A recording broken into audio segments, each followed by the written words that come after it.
Conheça a Sauda IA e ganhe mais pacientes particulares todos os dias. Tenha um atendimento de excelência, 24/7, com inteligência artificial no WhatsApp, Instagram e Facebook. Você está preso ao passado ou aberto para o futuro? Descubra a Sauda IA e tenha mais pacientes satisfeitos. Sejam bem-vindos a mais um podcast da 2A Consultoria, Soluções na área de saúde. Hoje eu estou aqui com o meu amigo, o meu cliente, Dr. Heleno. Já vou passar a palavra para ele se apresentar com mais calma. E antes eu queria dar só um lembrete para vocês. Se você tem um negócio na área de saúde e precisa fazer atendimento ou agendamento dos seus pacientes, você precisa conhecer a Sauda IA. Ela é uma inteligência artificial que faz de forma imediata, 24 horas, 7 dias por semana, agendamento e atendimento dos seus pacientes no seu WhatsApp, no seu Facebook e no seu Instagram. Entre em contato com a gente, que a gente vai ter o maior prazer de te explicar como que funciona e te mostrar todos os detalhes dessa solução que utiliza inteligência artificial. É realmente uma tecnologia do futuro que está sendo amplamente utilizada já aqui em São Paulo por muitos médicos e negócios de saúde, que a gente está trazendo agora para o Rio de Janeiro. Mas indo direto ao ponto, hoje eu estou aqui com o Dr. Heleno Moreira, urologista. Doutor Heleno, fica à vontade para você se apresentar rapidamente para quem está vendo esse nosso podcast. Olá, boa tarde a todos. É um prazer estar aqui de novo com o pessoal da 2A Consultoria, falando de urologia, que é uma coisa que nos interessa muito. Para me apresentar, eu sou urologista, professor de urologia da UF, estou dedicado à área da uro-oncologia e urologia reconstrutora. E acho que até vai abordar esse tema hoje de uro-onco, né? Exatamente. Hoje, o doutor Heleno vai ajudar a gente aqui a entender um pouco mais sobre esse mundo da uro-oncologia. Doutor Heleno, quero começar aqui fazendo a pergunta básica. O que é a uro-oncologia e quais são os tipos de câncer tratado por essa especialidade? A uro-oncologia é uma interface entre a urologia e a oncologia. Então você vai ter dois tipos de especialistas atuando nessa área. O urologista, que é um cirurgião, que trata das patologias cirúrgicas do trato urinário, tanto do homem quanto da mulher, e vai tratar tratar cirurgicamente os cânceres urológicos. E o outro especialista é o oncologista clínico, que está dedicado a tratar as patologias, os cânceres urológicos, né? Então esse vai tratar o aspecto clínico dos cânceres urológicos. Falando da minha parte, eu sou um urologista, como eu falei, o urologista é eminentemente um cirurgião. Então eu vou tratar de forma cirúrgica os cânceres da área urológica. Quais são eles? Câncer de pênis, câncer de testículo, câncer de próstata, que inclusive é o mais comum, né, na nossa área, câncer de rim, todos os cânceres da parte urinária. Câncer do urotélio. O urotélio é o epitélio que reveste o interior da bexiga, dos ureteres, da pelve renal. A gente trata esses cânceres também. E basicamente esses cânceres da parte urológica que a gente trata. E a gente trata eles no aspecto cirúrgico, por assim dizer. Muito bom. Vamos falar um pouquinho, por gentileza, dos principais sinais ou sintomas que pode indicar um câncer urológico, doutor Heleno. Aí vai depender do órgão acometido, né? A gente está falando de órgãos do trato urinário. Por exemplo, o câncer de próstata, que é o câncer mais comum no homem no Brasil, fica atrás só é o câncer não cutâneo, né? Fica atrás do melanoma. O câncer de próstata ele não dá sintoma em fase inicial. E é por isso que a gente recomenda o rastreio. Porque o que traz o paciente ao consultório do médico é o sintoma que ele apresenta. Se você tem uma condição que não dá sintomas, o paciente então não vai procurar o médico. Então, o câncer de próstata não dá sintoma em fase inicial. É por isso que a gente pede que o homem, a partir dos 50 anos, que é a idade em que essa doença aumenta muito a prevalência, que ele venha ao médico, mesmo sem sintomas. Né? A gente faz uma espécie de rastreio, um rastreamento. Né? O câncer da próstata em fase mais avançada pode dar sintomas como dor óssea e sintomas urinários. E aí você vai pensar em outros cânceres, por exemplo, um câncer de testículo, que é também um órgão da parte urológica, da parte urinária. O câncer de testículo ele se apresenta como uma massa testicular. Então ele vai sentir um caroço no testículo. Geralmente acomete o homem jovem, o pico de incidência é da segunda a terceira década de vida, né? Dos 20 anos aos 30 anos. Então, Se tem um tumor, um caroço no testículo, pode pensar em câncer testicular. Um câncer de pênis é uma ferida que não cicatriza, uma úlcera que não cicatriza em 4 a 6 semanas. Você tem que pensar em câncer de pênis, né? Câncer de rim. O câncer de rim tinha uma tríade clássica que nos levava a fazer o diagnóstico. A tríade clássica é do hipernefroma, que é sangramento na urina, massa em flanco e dor também. Isso não existe mais. Esse câncer é o câncer já em fase avançada. O câncer de rim hoje, a maioria dos diagnósticos é incidental. O paciente vai fazer um exame por qualquer motivo, um ultrassom porque está com alguma dor abdominal, e surpreende lá um tumor no rim. É assim que são feitos a maioria dos diagnósticos de câncer de rim hoje, na atualidade, de maneira incidental. Então, acho que a gente cobriu a maior parte dos cânceres urológicos, pênis, testículo, próstata, rim. O diagnóstico dá dessa maneira, os sintomas. O câncer de bexiga, que é o câncer do epitélio que reveste o interior da bexiga. Esse se apresenta com sangramento na urina. A gente chama de sangramento na urina de hematúria. Então, hematúria é indolor na faixa etária acima dos 40 anos, a gente tem por obrigação de excluir a possibilidade de ser um câncer de bexiga. Então, são basicamente esses os sintomas dos cânceres urológicos. E é assim que a gente faz o diagnóstico, a partir dessas apresentações clínicas aí. Excelente. Vamos falar um pouquinho sobre as opções de tratamento, especificamente do câncer de próstata, rim, bexiga e testículo. Se o doutor quiser trazer mais algum também, pode ficar à vontade. A maioria desses cânceres, quando diagnosticado de maneira inicial, vai ter tratamento cirúrgico, né? Geralmente, quando a gente propõe tratamento cirúrgico para um câncer desse tipo, é porque a doença ainda é inicial, ainda está restrita àquele órgão onde ela teve origem. Por exemplo, se você propõe uma cirurgia para tirar um testículo por um câncer de testículo, é porque o tumor ainda está em fase inicial, está restrito ao testículo, e a cirurgia vai poder oferecer cura. Quando a doença já avançou muito, se disseminou para outros órgãos, a gente nem faz cirurgia, porque não vai ser capaz de deixar o paciente curado. Então, você faz uma cirurgia para um câncer de testículo quando o diagnóstico é inicial, o tumor está restrito ao testículo, o pênis da mesma forma, o rim também. Se é um tumor de rim relativamente inicial, pequeno, que ainda está restrito ao rim, você pode fazer uma cirurgia que preserva aquele rim e ainda oferece cura, né? Quando ele está muito grande ou se disseminou para outro órgão, a cirurgia já deixa de ser uma opção. E aí, muitas vezes, em que entra o oncologista clínico, né? Que é o oncologista que trata os cânceres urológicos, né? Um clínico. E aí o uro-oncologista é o urologista que trata os cânceres urológicos. Muito bom. Quais são os riscos e os benefícios de uma cirurgia uro-oncológica, doutor? O risco é o risco de quase que qualquer cirurgia, né? Todo paciente, quando me pergunta, por exemplo, vai operar um câncer de próstata. Doutor, mas é seguro isso? Eu faço uma analogia assim, eu falo que é igual andar de avião. Envolve o risco, mas é seguro. Se fosse muito arriscado, ia ser o primeiro a contraindicar, né? Então, a gente consegue fazer a maioria dessas cirurgias com muita segurança e oferecer um bom resultado para o paciente, né? E falando já dessa parte cirúrgica, muitos pacientes têm dúvida com relação à recuperação após uma cirurgia uro-onco. Hoje, desculpa interromper. Quanto tempo, mais ou menos, que demora aí para o paciente voltar às atividades normais e quais são as principais dúvidas dele? Vai variar qual foi a cirurgia que foi feita, qual foi o órgão que foi tratado e qual foi a técnica utilizada. A gente hoje está na era da cirurgia minimamente invasiva, né? Então, são cirurgias menos agressivas e que vão permitir um restabelecimento mais rápido, mais pronto. Por exemplo, a cirurgia robótica. A cirurgia robótica é uma cirurgia minimamente invasiva. No passado, você fazia uma prostatectomia radical por cirurgia aberta, o paciente ficava 3, 4 dias internado, 15 dias de sonda, né? Era uma dificuldade. Hoje, você faz essa mesma cirurgia por robô, por laparoscopia assistida por robô, o paciente vai embora no dia seguinte, opera num dia, vai embora no dia seguinte, fica de sonda 5 a 7 dias. Então, assim, vai depender do órgão tratado e do tipo de ferramenta que você tem para abordar aquele tumor.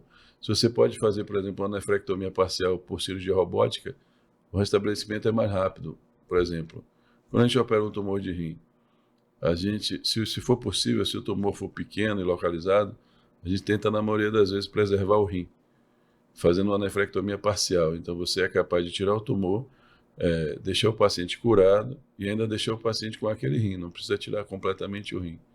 Para fazer essa cirurgia, você às vezes tem que interromper o fluxo de sangue temporariamente para o rim. Chama isso de isquemia, vai fazer uma isquemia quente. Falo isquemia quente porque quando fazia isso por cirurgia aberta, você resfriava o rim primeiro com gelo para diminuir o metabolismo do rim, para ele não perder função.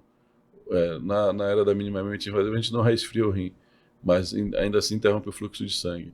Porque quando você vai incisar, vai cortar o rim, sangra muito. Então você não consegue ver o que é que você está fazendo. Então tem que, de fato, interromper o fluxo de sangue. Então você tem que interromper o fluxo, mas não pode fazer isso por muito tempo, senão o rim vai sofrer as consequências de ficar sem sangue por muito tempo. Então tem que ser uma cirurgia rápida. A cirurgia minimamente invasiva, o robô, por exemplo, permite que a gente faça essa incisão e a sutura do tecido renal mais rapidamente.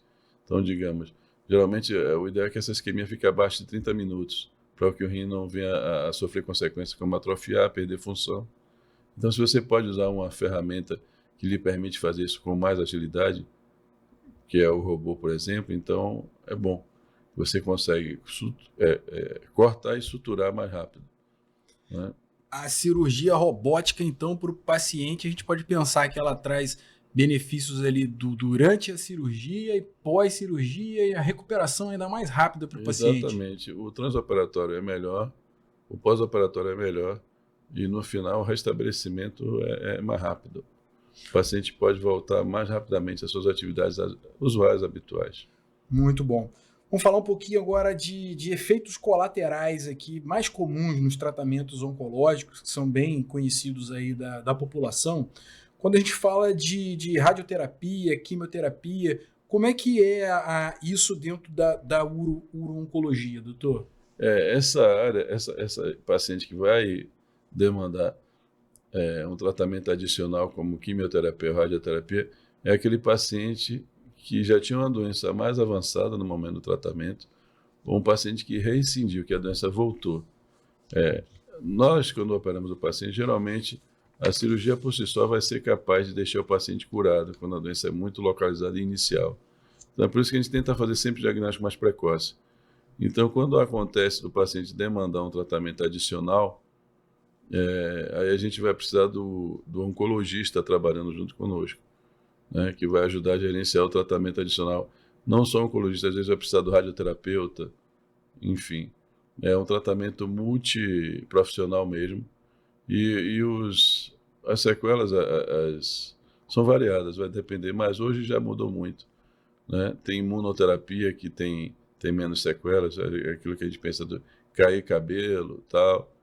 Isso hoje está menos frequente porque os tratamentos são mais precoces, a gente consegue resolver sem precisar chegar a uma terapia de resgate com químio ou rádio, ou quando chega já tem outras modalidades de tratamento, os imuno-oncológicos, a imunoterapia, enfim, com menos sequelas, né? E menos efeitos adversos. Muito bom. Quando a gente fala de um olhar mais urológico, principalmente o câncer urológico, muitos homens ficam preocupados aqui com a função sexual, com a fertilidade. Quais são as opções que a gente tem para preservar essas funções, doutor? Se você está falando, por exemplo, de um câncer de testículo, o paciente vai ficar sem um testículo, com um testículo só ele é capaz de manter a fertilidade, mas às vezes vai fazer um tratamento adicional, uma radioterapia, ou vai fazer uma dissecção do reto peritônio, que aí vai ficar sem ejacular. Esse paciente a gente recomenda que faça uma reserva de sêmen antes. Ele pode, até depois da cirurgia, mas antes da rádio ou da químio, ele pode reservar sêmen, né? Armazenar sêmen, que é uma estratégia que a gente usa para manter a fertilidade, mesmo num cenário desse em que o tratamento pode afetar diretamente, né? Outra sequela, a disfunção erétil, ela é menor com os tratamentos menos invasivos, né, minimamente invasivos. Você tem um resultado funcional melhor com a cirurgia robótica. Então, essas sequelas ainda existem. E quando elas sobrevêm, por exemplo, à disfunção erétil, geralmente o paciente que faz a cirurgia de próstata, ele pode ficar com disfunção erétil, que é transitória. 70% a 80% vão recuperar a função erétil decorrido 1 a 2 anos da cirurgia. Quem não recuperar decorrido esse prazo, vai precisar de tratamento adicional. Aí você tem remédio oral, tem droga injetável, tem eventualmente até um implante de prótese peniana para tratar esse tipo de sequela. E aí a avaliação e o tratamento vai ser individualizado caso a caso. Falando da cirurgia de próstata, e até com esse olhar de uro, quando a gente faz uso da cirurgia robótica, esses riscos de pelo menos função erétil, eles são reduzidos, doutor? Eles são reduzidos, né? Essa, na verdade, foi uma proposta, foi o que está no cerne da concepção desses métodos menos invasivos. Foi para tentar obter resultados funcionais melhores. Resultado funcional, a gente fala, é continência e potência. Porque o resultado oncológico, que é deixar o paciente livre do câncer, quase que qualquer uma das técnicas vai ter um bom resultado oncológico. Cirurgia aberta, cirurgia laparoscópica. E a cirurgia robótica vem se propondo a ter resultados funcionais melhores. São ligeiramente melhores, mas eu acho que isso ainda está por melhorar com a disseminação da técnica, com a popularização do método. Acho que a gente ainda vai ter uma diferença maior ainda do que dos métodos antigos e assim, nem dá para falar tradicional porque isso está havendo uma mudança, né? Hoje a gente já quase que pode dizer que o padrão ouro é o método minimamente invasivo, mas assim, a gente esperava uma diferença maior, funcional maior para os métodos mais tradicionais. Essa diferença existe, mas ainda não é tão grande quanto a gente esperaria, mas eu acho que em pouco tempo a gente vai ver uma diferença maior ainda. Muito bom. Quando a gente fala de idade aqui para tratamento de câncer urológico, existe alguma diferença entre os pacientes mais jovens versus os pacientes mais idosos? Vai depender da patologia. Generalizar o câncer urológico por idade não dá, porque, por exemplo, o câncer de testículo acomete uma população mais jovem. Como eu falei, paciente com 20, 30 anos são os pacientes que mais sofrem de câncer de testículo. Ele acontece mais nessa idade. O câncer de próstata acontece mais a partir dos 50 anos. Mas vamos falar do câncer mais comum, que é o câncer de próstata. Quando você trata um paciente mais jovem de câncer de próstata, por exemplo, um homem de 50 anos com câncer de próstata, você tende a ter um resultado funcional melhor. Então, esses pacientes geralmente ficam com a continência melhor, ficam com a potência melhor do que o paciente mais idoso. Se você vai tratar um paciente mais idoso com cirurgia, por exemplo, um paciente de 78, 80 anos, que é geralmente o limite da idade em que a gente ainda tende a operar, esse paciente pode ter resultados funcionais piores, pode ter mais incontinência, mais impotência, mas isso não é uma regra, vai depender de cada indivíduo. Às vezes você tem um indivíduo que tem uma idade biológica, uma idade cronológica, melhor dizendo, de 70 anos, 80 anos, mas a idade biológica dele é melhor. Ele está conservado, a gente fala que é um paciente fit, né? Então, às vezes você vai ter um resultado funcional bom até no paciente que é cronologicamente mais velho. Então, de uma maneira geral, quanto maior a idade, pior o resultado funcional. Mas isso não é uma regra, porque vai depender do paciente e do status performance, da condição física que ele tem.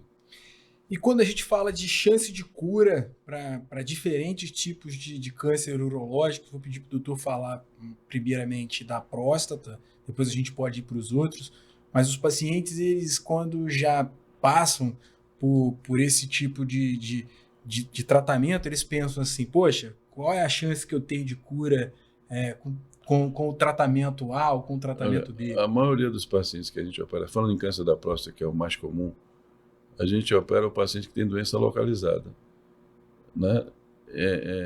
Em regra, né? Hoje a gente já está expandindo esses critérios e tem operado doente com doença localmente avançada, eventualmente até doente metastático, mas com pouca metástase, que chama de oligometastático. Então a gente tem ampliado o campo de ação da cirurgia. Mas se for falar na regra, no geral, a gente opera doente com doença localizada. O que é doença localizada? É doença restrita à próstata. Então, quando a gente opera um paciente com doença localizada, a gente sabe que 2/3 vão ficar curados.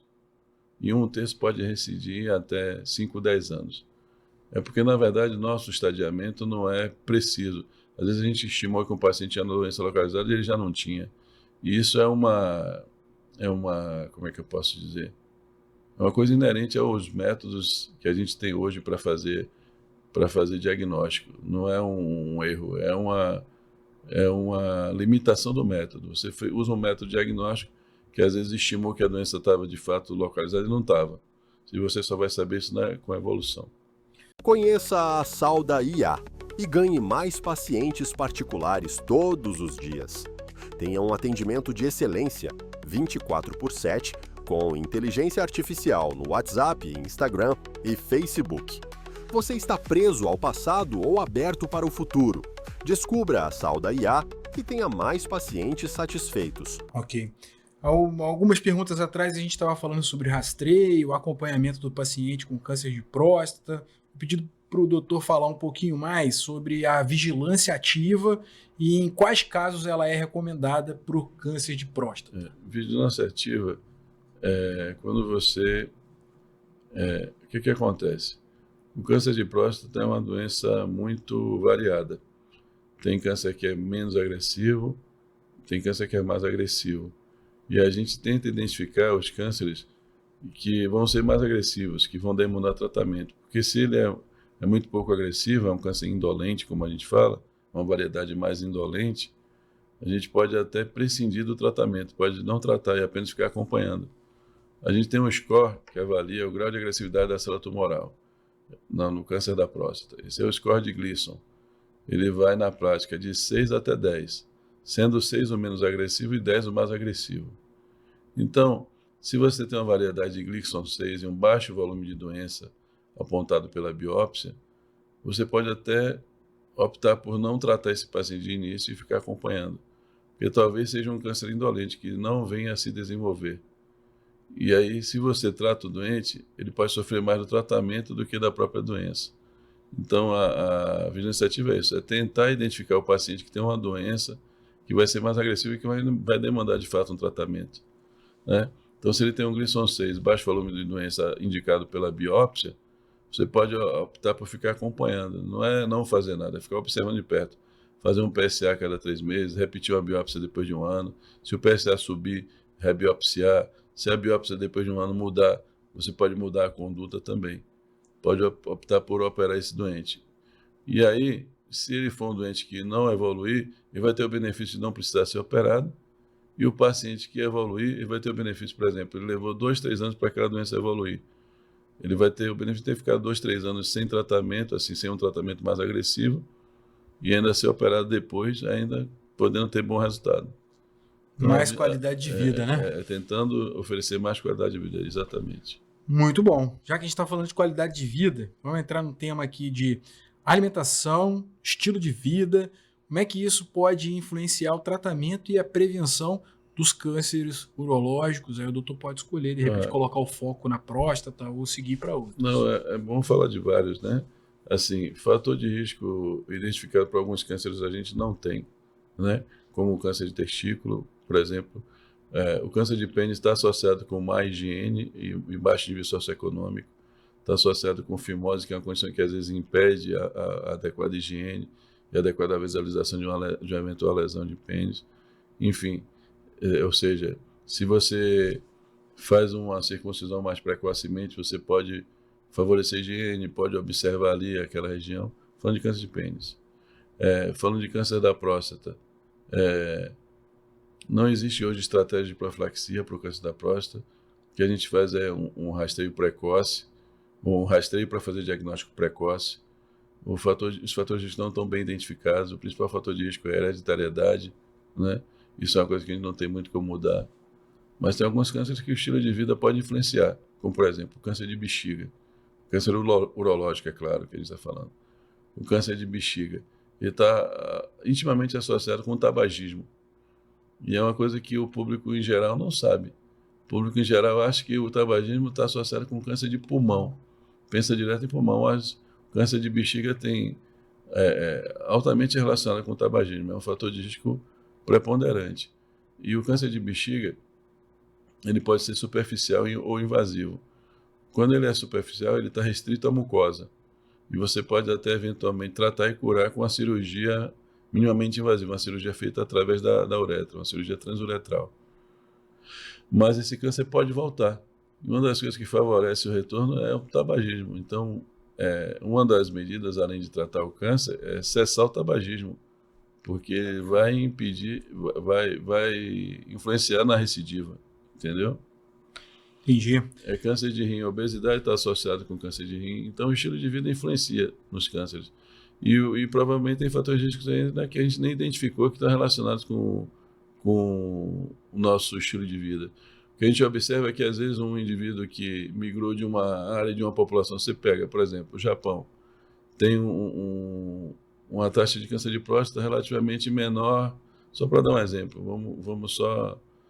Você pega o japonês que tem lá um câncer de próstata menor e vem viver num lugar que tem um câncer de próstata maior.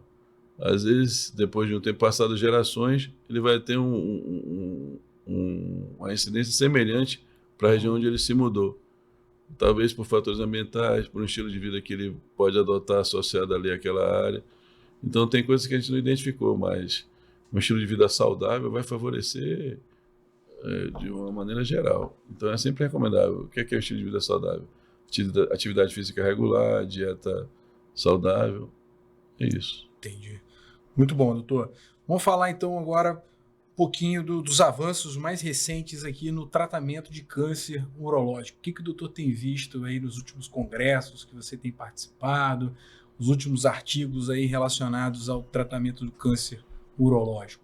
Isso é muito variado, né? Isso é um mundo. Se a gente for falar aqui, só isso dava uma palestra para um dia inteiro. Mas o que a gente vê são drogas mais eficazes, menos agressivas, com menos efeito colateral. Só para falar no geral, assim, e os métodos minimamente invasivos cada vez avançando mais, né? A gente vê a cirurgia robótica, né? Robô não só para cirurgia laparoscópica, para cirurgia endoscópica. Tem muita tecnologia, muita coisa envolvida. É difícil falar de uma coisa só, mas é cada vez mais. Até a inteligência artificial ajudando, aí, como você já falou. Muito bom. E a gente já está chegando aqui no final do nosso podcast, mas ainda temos algumas perguntas aqui relacionadas agora à parte do acompanhamento pós-tratamento dentro da uro-onco, doutor. O que o paciente pode esperar desse acompanhamento aí pós-tratamento ou pós-cirurgia? A maioria dos acompanhamentos serão de longo prazo, né? E a gente às vezes não consegue falar em cura a não ser ao longo do tempo, e às vezes ao longo de muito tempo, né? Você opera com intenção curativa, você vai obter um prognóstico a partir do laudo histopatológico, que vai dizer que a doença não deixou margem, que o glícero era baixo, e aí você vai falar, isso aqui deve ficar curado. Mas você só vai falar em cura ao longo do tempo. Então, os acompanhamentos são longos, né? E às vezes é assim, você vai determinar a cura empiricamente depois de anos que não tem evidência qualquer de recidiva, mas não vai conseguir atestar, né? E às vezes vai ter um que vai recidir depois de anos que você nem esperava mais. Então, na verdade, a gente não tem garantias, né? A gente faz o que tem que ser feito e acompanha, né? Muito bom. Doutor, hoje o nosso podcast a gente trouxe o tema aqui da uro-oncologia e nós falamos sobre muita coisa, mas tem mais algum ponto que o doutor gostaria de trazer aqui? De repente alguma dúvida de paciente, alguma coisa que você lembrou? Fica à vontade. Eu pensando aqui, acho que a gente cobriu muita coisa, né? Falamos bastante coisa. Foi até mais rápido do que eu esperava. Mas tem algum ponto aqui, alguma recomendação que você gostaria de dar para os seus pacientes? Alguma orientação? A recomendação é que o câncer é uma palavra muito estigmatizada e muitos se desesperam quando ouvem falar em câncer. Mas hoje, cada dia mais, a gente pode oferecer tratamentos melhores, tratamentos curativos ou tratamentos que, embora não ofereçam a cura, podem oferecer o controle dessas condições e um controle por anos e com muita qualidade de vida. Câncer da próstata de 10, 20 anos para cá e continua avançando, o cenário mudou muito, né? De 2004 para cá, para ser mais preciso, antes a gente só tinha praticamente um tipo de droga que era deprivação androgênica para o câncer da próstata. Hoje a gente tem um monte de opções terapêuticas, de imuno-oncológicos, e a gente vê o paciente com doença metastática, que é uma doença que você não consegue oferecer mais cura, vivendo aí mais de 10 anos e com qualidade, e sem prazo, entendeu? Então, eu acho que, assim, o futuro é promissor, é uma época, assim, excitante para ser uro-oncologista, porque a gente pode oferecer, de fato, muita coisa e manter o paciente vivo e bem e com qualidade. Então, acho que isso que o paciente tem que guardar de mensagem. O paciente chega aflito, às vezes, para a gente com um diagnóstico de um câncer de rim que aconteceu de maneira incidental. Olha, doutor, eu fui fazer um ultrassom, apareceu isso, esse tumor aqui no meu rim, meu Deus, estou desesperado. Fala, calma, parece a notícia ruim, mas não é a notícia ruim, não. Você diagnosticou cedo uma coisa que nem dava sintoma e que a gente pode oferecer um tratamento e te deixar curado. Então, assim, é claro que era melhor não ter nenhum câncer, né? Mas hoje a gente tem muita coisa para oferecer. Então, quando você ouvir falar em câncer ou tiver um diagnóstico pessoal de câncer, não perca as esperanças, não se desespere, procure um profissional, se for na área da urologia, procure um colega que trabalha com urologia que vai te dar uma boa assistência e você vai ficar bem, mesmo às vezes num cenário mais difícil. Hoje a gente tem muito para oferecer. Eu acho que essa é a mensagem.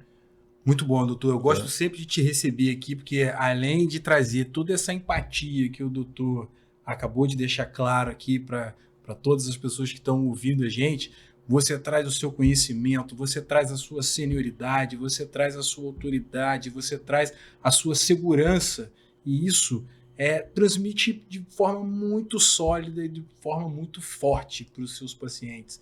É um paciente que passa por um tratamento, por uma cirurgia uro-oncológica ou urológica, eu tenho certeza que quando ele te escuta e ele te vê, ele consegue entender todas essas qualidades e consegue perceber o excelente médico, o excelente cirurgião que o doutor é. É sempre um prazer te receber aqui. Eu agradeço as gentis palavras, obrigado. É bom poder falar para o público geral, para o público leigo, para os nossos pacientes, trazendo um pouquinho de esclarecimento, onde às vezes tem muito preconceito e muitos preconceitos mesmo, né? Ideias preconcebidas. Se a gente pode esclarecer, é sempre bom. Excelente, mas vamos relembrar aqui. Eu sei que o doutor trabalha demais, mas fala pra gente hoje, por gentileza, aonde você está, onde está seu consultório, o que você tem de projeto, de repente, acadêmico, aonde você opera, só pra gente saber. Assim, eu estou radicado em Niterói, né? Já tenho uma boa quantidade de anos. Assim, a gente trabalha no consultório e na universidade, né? No consultório, atendendo ao público, né? A todos que precisam e que procuram a gente. Meu consultório fica em Niterói, em Caraí. E estou na universidade, sou professor de urologia da UF. Lá a gente treina os residentes, ensina os acadêmicos e atende a população geral também, né? O público que não tem acesso ao convênio, que não tem acesso ao consultório.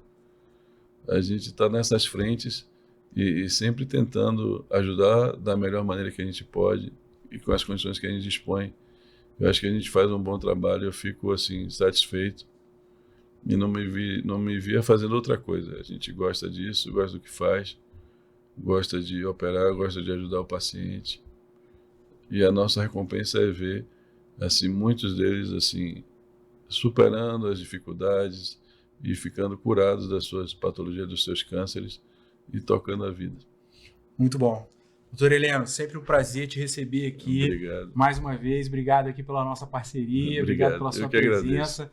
Vamos agradecer também aqui de forma gravada a esposa do doutor Heleno, que é ela que cuida dele, ela que cuida da agenda dele. Então, a Patrícia está aqui. Patrícia, muito obrigado por você ajudar, cuidar da agenda dele, trazer ele aqui para ele gravar e cuidar do projeto com a gente, tá bom? Muito obrigado, doutor Heleno, muito obrigado, Patrícia, que está aqui com a gente. Mais uma vvez, mais um podcast da 2A Consultoria, soluções na área de saúde. Obrigado, doutor Heleno. Obrigado. Você é médico ou gestor de uma empresa de saúde? A 2A Consultoria pode transformar seu negócio. Somos especializados na saúde e oferecemos estratégias inovadoras para hospitais, clínicas e consultórios. Além disso, ajudamos médicos a construir autoridade no mundo digital. Potencialize sua presença com a 2A Consultoria. Agende gratuitamente uma reunião estratégica de 20 minutos conosco. Ganhe mais tempo e melhores resultados.